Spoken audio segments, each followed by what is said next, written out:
What's up guys, Nick here. Today we're going to be talking about how to care for a hatchling turtle.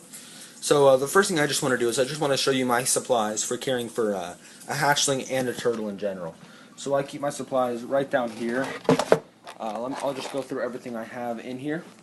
So the first thing I have is algae thins. I have an algae eater in there just to help with algae. When I clean the tank I put one of these in so he has something to live off of while there's no algae.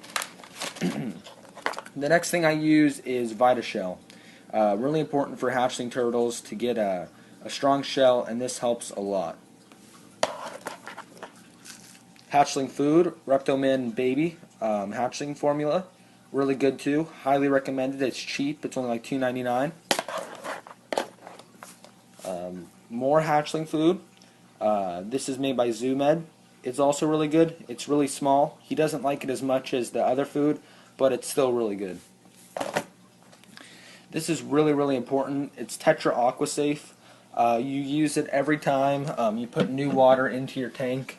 Dechlorinates it and makes it safe for the turtles. You just have to read how much you have to put in, but you need this. I don't recommend it. You need it. Explanation on, or what is it called? Exclamation point or something like that. My bad. On need, because turtles can't live in chlorinated water. This is food for my bigger turtle. And then last thing we have is this Algae Control. I put it in every time I add new water just to make sure I don't have an algae bloom. And actually this is the last thing, just flakes for my fish. So, now that I've shown you all the supplies we need, I'm going to talk about the tank. So first off, water temperature. Water temperature should be around 80 degrees. Nothing colder, nothing warmer. I go from 78 to 82. Yeah, so my hatchling is right here. I don't know if you can see him. Right there. So yeah, water depth, or water level. So it depends on the turtle. If you have a mud or musk turtle, and it's a baby, you're going to want to have a lot lower water level because they're not as strong as swimmers as maps, cooters, sliders, terrapins. Those are all pretty strong swimmers, so you can pretty much put the water level at whatever you like. I prefer a little bit more than halfway. He likes it too. So the next thing I want to talk about is the basking area. UVB light is really important to a turtle's shell when they're young. It really helps it get stronger. I recommend this Exoterra basking dock. It's held up by magnets right here, and it gives them a nice big space. Both the turtles can bask on there at once, and then you can either use your mercury vapor bulb or UVB and UVA, but you need both for turtles. This is mercury vapor though. So the next thing that you not necessarily need, but you want is little plants that he can climb up on. He's just kind of swimming around right now, and right here he can get up on top of the plants and he can just kind of poke his head out of the water, which is pretty cool with him. He likes that feature because he can stay. He's not necessarily basking, but it gives him some room to get out of the water. I prefer real plants, but unfortunately, look at him trying to swim against the current. That's actually good. Turtles need currents. It helps them be a stronger swimmer. It'll pay off in the long run for him. As you can see, there he goes. This provides the current right here. It's kind of a cool feature, and the water goes each way, and it provides a small current.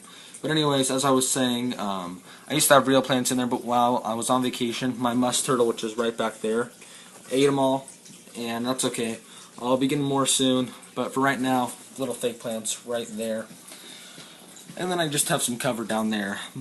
This is a Mississippi map. I don't know if I said that or not. He doesn't really use cover that much as my musk turtle does, but he'd like to have it. So substrate. You need substrate that's not big enough for him to eat. Sand, it's a little bit iffy, but I want to go with that while they're a baby. I mean, you can place sand as long as you wash it out. The only problem I see with sand is every time you clean your tank, it gets, like, the sand particles come up, or when the turtles kick sand, it gets really cloudy. So that's just a couple negatives of it. And don't get small rocks. These are really big. He couldn't eat them if he wanted to, so that's good. The next thing is filtration. Filtration is very important. You always want to get a better filter than you need. This is a 20-gallon long tank, and it's filled up about halfway. I have a Whisper 20i. It's not the greatest filter out there, but it does the job. You want to have it a little bit above the substrate. So, feeding, you want to feed them outside of the tank with just a bowl. Just put some water in there and just feed them as food. And I think that's about it. I'd recommend a 20-gallon long as a baby. They'll probably need a bigger one as they grow up. But that's about all I can think of when you're caring for your hatchling. Again, VitaShell is very important to a turtle shell. So, yeah, if you guys enjoyed this video, go check out our website, www.reptilekeptile.com, and register and subscribe. Thanks for watching, guys, and hope you have a good day.